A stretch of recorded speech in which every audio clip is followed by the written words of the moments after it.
أولا أنا نشأت في بيئة تشيد بآل البيت وبكل تراث آل البيت، ولا نعرف لا سنة ولا شيعة.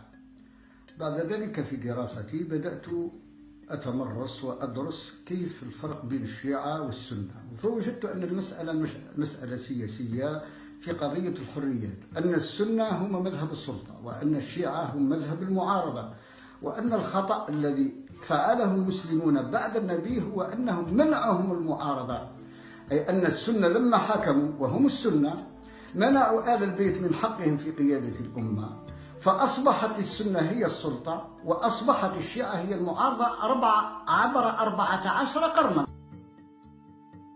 السلطة الجزائرية في تعاملها مع هذه الفكرة، فكرة التشيع، لا ترى أنه يؤثر سلبا عليها، لأنها ربما تتبعت أمنيا ووجدت أن هذا الفكر لا يشكل خطرا على الوطنية ولا على الأحوال الأمنية في الجزائر.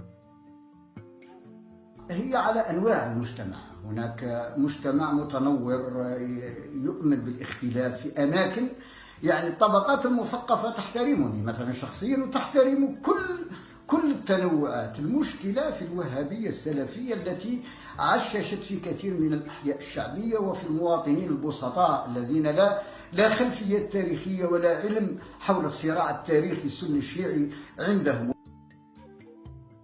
لا بد على الشعب الجزائري ألا يستمع إلى الدعوات الهدامة وهذا كفر وهذا الإلحاد وهذا خطر، فنعيش سلبيا عندما ننهض صباحا ونرى، لو أننا نرى أن الطوموبيلات كيف والناس كيف تصمت الدنيا.